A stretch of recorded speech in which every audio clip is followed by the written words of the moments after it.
Good morning. It is, what is it? It's Monday morning. Oh, man. I'm a day behind already on getting vlogs up, so I'm going to take some time this morning and edit the one from yesterday, even though I put the one from 2 days ago up at about like 1 o'clock this morning, but whatever. Committee start today.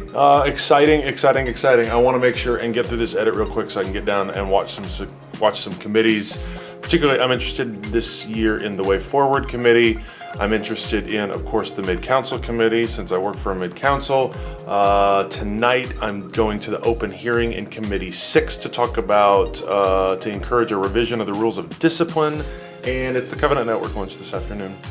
That's what I gotta do. So I'm going to edit.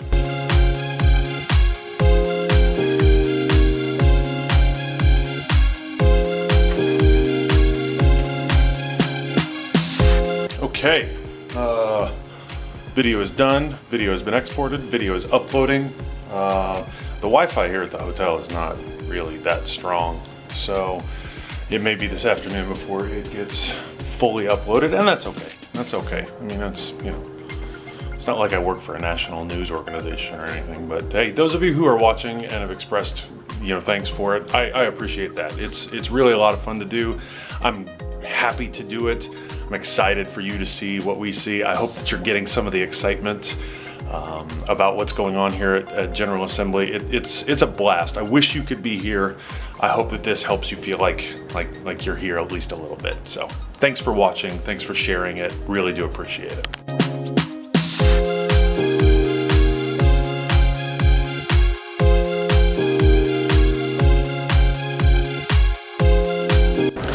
This is my friend Ruth. She just called me a nerd. A nerd? Yes, but Landon, the nerd in me recognizes the nerd in you and honors it. That's how you know Presby Nerds. Hashtag Presby Nerds.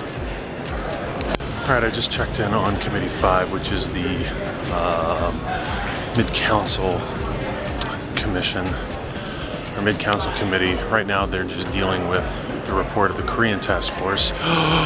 It's my friend Conrad! Oh my goodness. I'm well, how are you? All right, so watchers of my personal vlog that I did earlier this year know that that's Conrad. Conrad is the executive and state clerk of the Senate of the Southwest, but during General Assembly, he's the platform manager. So he is the guy who makes sure that business is tracked well. Actually, tracking, that's a very specific term. It is a Hunter Farrell, oh my goodness. Ladies and gentlemen, it's Hunter Farrell. How's Assembly going for you, Hunter Farrell? Pretty good. It was a little warm in the Middle East, but we're doing okay. So Hunter is the director, right? Right. Okay, I can't even remember his director or coordinator. Director of World Mission, and rival soccer fan. But you have a good reason for that. That's right. That's His right. dastardly son plays for the dastardly Reds. Which regularly kicks Kansas City out. Oh, come there on! we go. Sorry about that. Sorry about So, pray for Hunter and his staff, because like when we make decisions, it's really this man who has to deal with stuff. He's always gracious about it. You're always so gracious about it. Thanks. I mean, you hold a good line while being open-armed. It's just so wonderful. So, thank you. Appreciate that. Yeah. Appreciate All right, that. I'll let you go to where you need to be now. Thanks.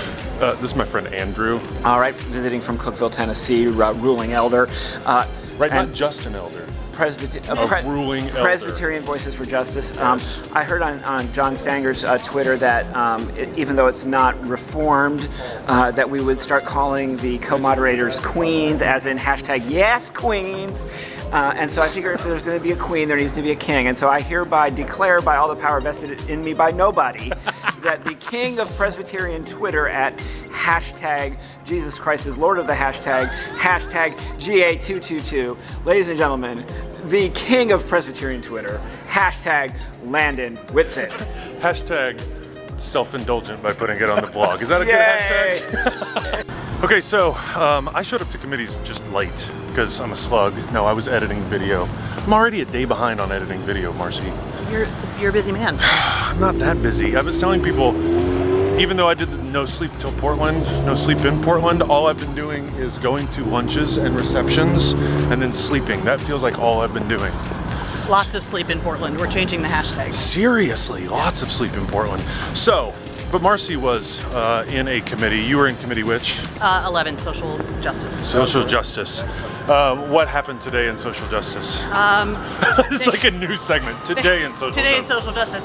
Dun dun dun dun dun dun. Breaking news. Breaking news. They approved something about cultural proficiency. Nice. Yes, and about they also are addressing the financial problems in Puerto Rico. Yeah, thank God. And what else did they do? Oh, they approved something about addressing HIV and AIDS and trying to raise additional funds to keep that in front of Presbyterians' attention because it's still a crisis here and around the world. Right. I mean, it's no longer. I hate to use this word, but this is the language. It's no longer sexy, but it's still so vital of an issue. Yes. Yeah, sexy is not the right word for that. That's not the right word, but yes. And then they also approved a overture about Detroit and the spirit of Detroit and urban, kind of the plight of urban churches. I was really encouraged yesterday. And then as I left to walk over here, they were looking at campaign finance reform. Like, good Lord. Why don't we just have that committee run the whole country? Seriously, they're getting stuff done. Committee 11, they get the work job done. I was really excited yesterday to see news about what we have done, Presbyterians have done in Flint through PDA. Right? Yeah. Were you in there for that? No, I was not in there for that, but I heard about it, and Great video. way to go, PDA. We love you. I wonder if the video is online, I'm gonna link it because In the doobly-doo. in the doobly-doo. Because here's the thing, if there are crises like these that happen, Presbyterians are involved. You need to know that your gifts actually do things for all the things that you're talking about on the news. Okay. Thank you, Marcy. Special correspondent Marcy Glass, everybody. Signing out. Signing out. Friends, this is my friend TJ. Hi. Folks don't, or not folks. Folks can't talk to you, but you can talk to them. They can talk to me, I just want to hear them. Right. Talk to your screen. TJ, tell the folks like who you are and what you do. I met TJ a couple years ago. I am a pastor in rural Appalachian, Ohio, about 2 hours south of Columbus. Nice. Just hit 13 years.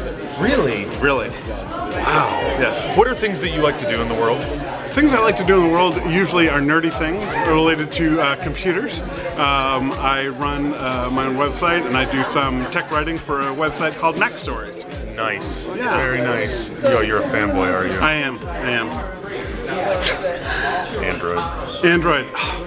Right. Can we still be friends? Well, you know, you're welcome to your opinion, however wrong it might be. I think that's the message of General Assembly, isn't it? The ultimate Presbyterian moment. For a while. But let me see. I think we're doing, Okay. right? We can make this happen. I haven't done it for a while. We had a few costumes that always Friends, had this is like the bow most ties. Presbyterian thing that is happening. Oh, yes. You got it. Now we just got to even you. We should also reflect on just the beauty of the fabric of the bow tie. It is a beautiful book. Get all of my favorite colors. Hey. Yes. We get you straightened out. It's that metal thing. Yeah. Dude, that's the fancy way to tie, is what that is. I am not the- that fancy. That's the only way I know. Because he was the orchestra conductor. Yeah, that's So, what did hey, it. Lovely. He was a pain in the butt. That explains. Agree. GA procedure. So Chad, you all know Chad Andrew Herring. Peace. Chad was in committee 3 this morning, which is GA procedures. Yeah.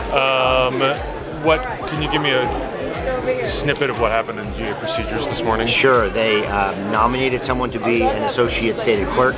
Oh, Beth from Beth. Presbyterian Historical Society. She is dynamite. She is awesome. Received a review of the OGA per capita budget, and PMA has a relation with that. Scintillating. They approved a recommendation to the floor of the Assembly that Columbus, Ohio, be the site of the 2022 General Assembly. Holla! Yes. That kind of stuff. Nice. Very nice. See, like it's not all like Marcy was talking about. No, it's fine. You know, Marcy was talking about how they were talking about, you know, AIDS. Yes. They were talking about campaign finance. Yes. These kinds of things are also very, very important, and that's what we have to remember, is that not everything is like a high-level right? Right. Red alerts. Right. We got to do like these are the things that we have to do in order to keep the church running. You have people that are attending to concrete questions of keeping the ship running, right? Exactly. So we don't ever want you to think that when you do that work that it's unimportant work, because it's very important work. Okay, right now we are at the Covenant Network lunch. We're going to have a panel on anti-racism. Is that what it's called? No. No. It's towards a truly inclusive church. Towards a truly inclusive church. The question everybody has, though, as they're watching this, is: have you slapped Landon Whitson yet? Yes, I have. I'm sure it was. I'm Marcy Glass. I had a really great time. It was wonderful. You'll meet my co-moderator, Randy Bush, a little later in the program. So happy to be here. I'm going to be the one to offer greetings to you because you'll get to hear from the other co-moderator in just a few moments for great wisdom. We would not be here without you. We're so grateful for all of you. And with all the strides that we feel like we've made, we have a long way to go. And I feel like we take a small step, and we have a big celebration. And we fail to see that by taking that step, there are some who have not taken that step with us, that who are still left out on the margins, who are still outside and excluded. And I'm not sure if the church is a safe place to have a conversation about inclusion and about opening doors. I spoke to a friend earlier today. She's UCC clergy. She's a queer woman. She wasn't always UCC. She used to be with us. And she reached out to me after Jan and I's election to extend her congratulations and to just say how encouraged she was. And she left us because she wasn't being affirmed. And the UCC was a place where she could go and be affirmed, clearly. And so she congratulated me and she said, oh, I'm so happy, this is just so hopeful.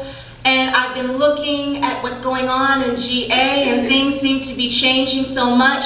And I just want to ask you, is it safe to come home?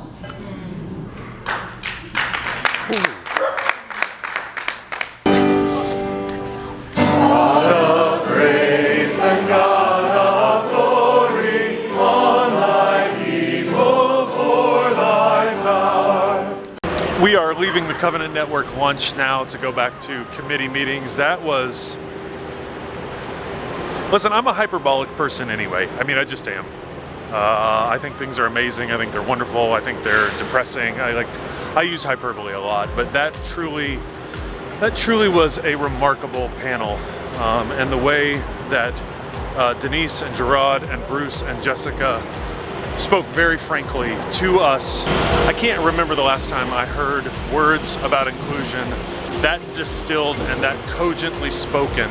And it was probably because, you know, they had a limited amount of time, so they put a lot of work and effort into it. Not that other people have not ever put work into it, but there was just something, and maybe it's the four of them.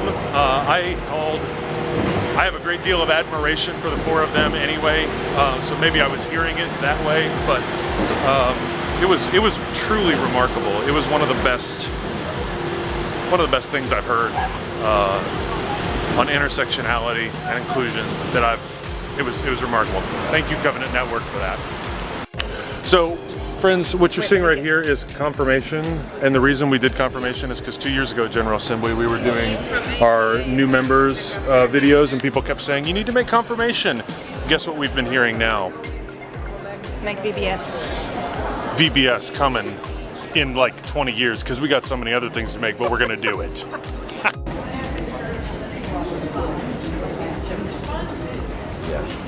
Oh my gosh, it's Paul Roberts. Oh my gosh, it's Paul Roberts, everybody. Hi, Landon. Oh, it's good to see you. I'm in good company. You too. Hey, baby. Hey, man. How you doing? Oh. See you. How you doing? I'm doing all right. Hi. T.E. Elizabeth Shannon, everybody. It's true. She's Libby to us. Libby's in Committee 4, The Way Forward. Are you... Everybody's like, are you finding the way forward? They had a Bible study on the foundations of Presbyterian polity this afternoon. We did, in fact. With Paul Hooker. The person who wrote the foundations of Presbyterian polity. So at least we had the expert. What is the foundation of Presbyterian polity? Openness, according to Amy Powell, and she's brilliant, so I believe her. She was my advisor. You are a lucky man. Yeah, I'm better than all of you.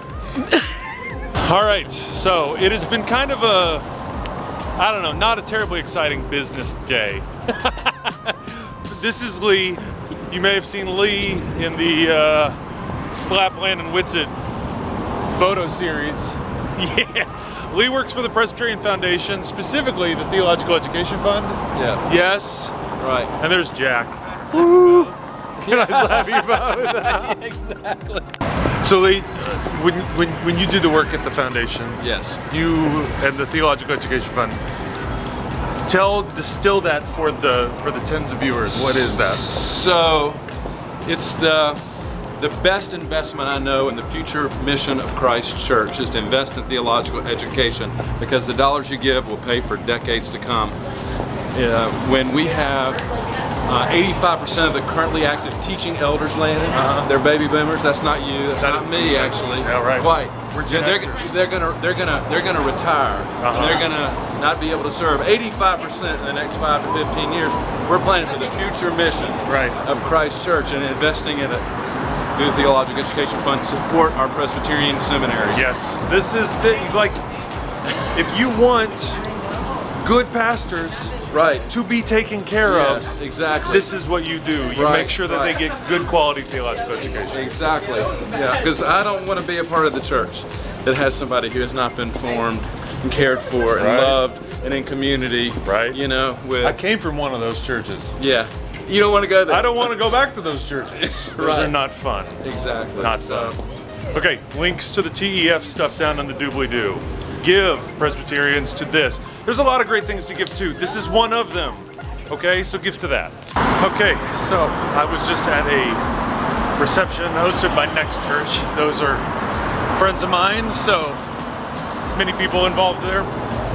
Fantastic. But I accidentally stayed too long. We have a synod dinner in like 5 minutes, and I am not 5 minutes away. I am more than 5 minutes away, so I feel really, really stupid and really bad that I'm going to be late. But that's the way that works, so I'm there. This dapperly shade in the sun. Friends, look, hey, it's Eric Clark, Streets Book of Books, Eric Clark. Links in the doobly-doo. What committee did you hang out with today? So in the morning I was in Committee 12, and then in the afternoon I spent some time in Committee 8, Middle East Issues, and a little bit over in Committee 9, Fossil Fuel. So it kind of been all around the place. Good Lord, seriously. Okay, so we have like a block and a half. Give us brief, like what happened in each one of those committees. So, I mean, overall I'm really impressed that the tenor of the conversation, despite at points being passionate, there's been very little in the way of like attempted polity hijinks. It's been respectful. It's been like substantive. I totally did. I totally did. And you know, it was great to see people disagree. But then when it came time for a vote, no one was like, no, we need to try a substitute motion. They're just like, no, let's do this. Let's vote. That's great. So it was great. So what are the, so you give numbers, but tell the folks at home. Committee 12 is peacemaking issues, and so this morning primarily they were hearing testimony about 1206 is the peacemaking discernment process that we've been doing for like 10 years now, 6 years. Right. And that one hopefully will really strengthen our language around nonviolence in the church and say that it's not just, traditionally we've had this historical just war theology. This is to say, let's at least add a commitment to just peacemaking and nonviolence as part of our witness as well.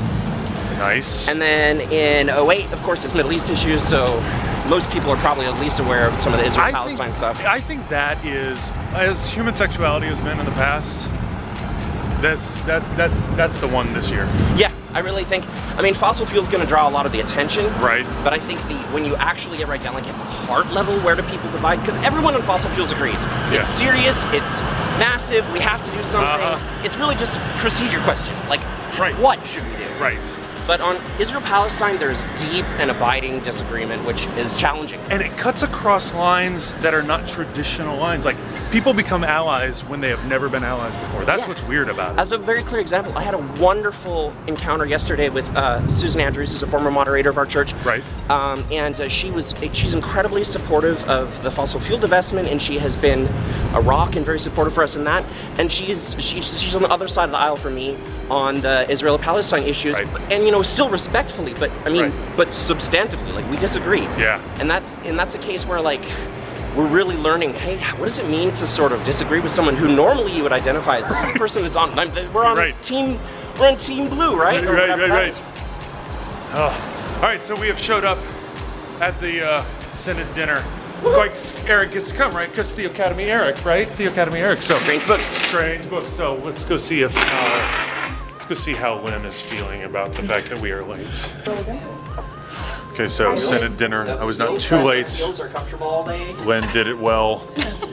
Life is good. I even walked in a huff and worried, and she's like, "Chill out. You're fine. Everything's okay." I'm fine. Because she's fine. I'm good, actually. She's good because I had some chocolate.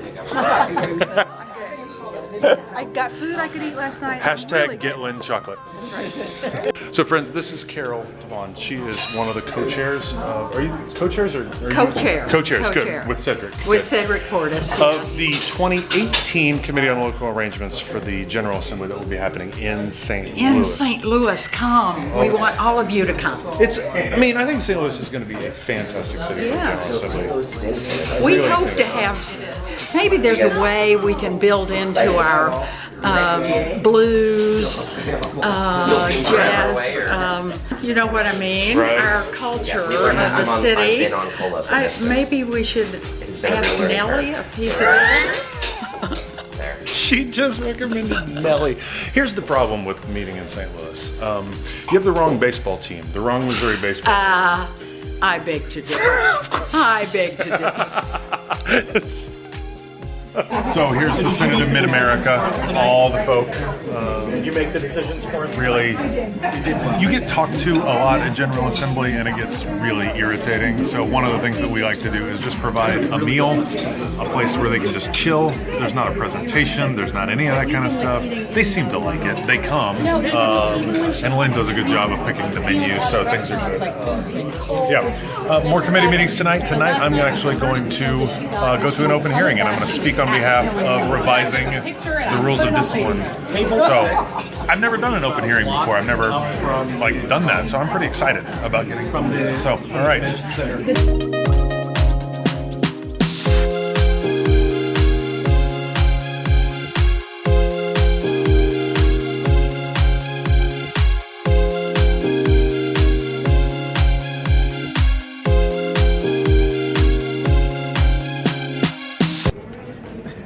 R.I.P. that cat.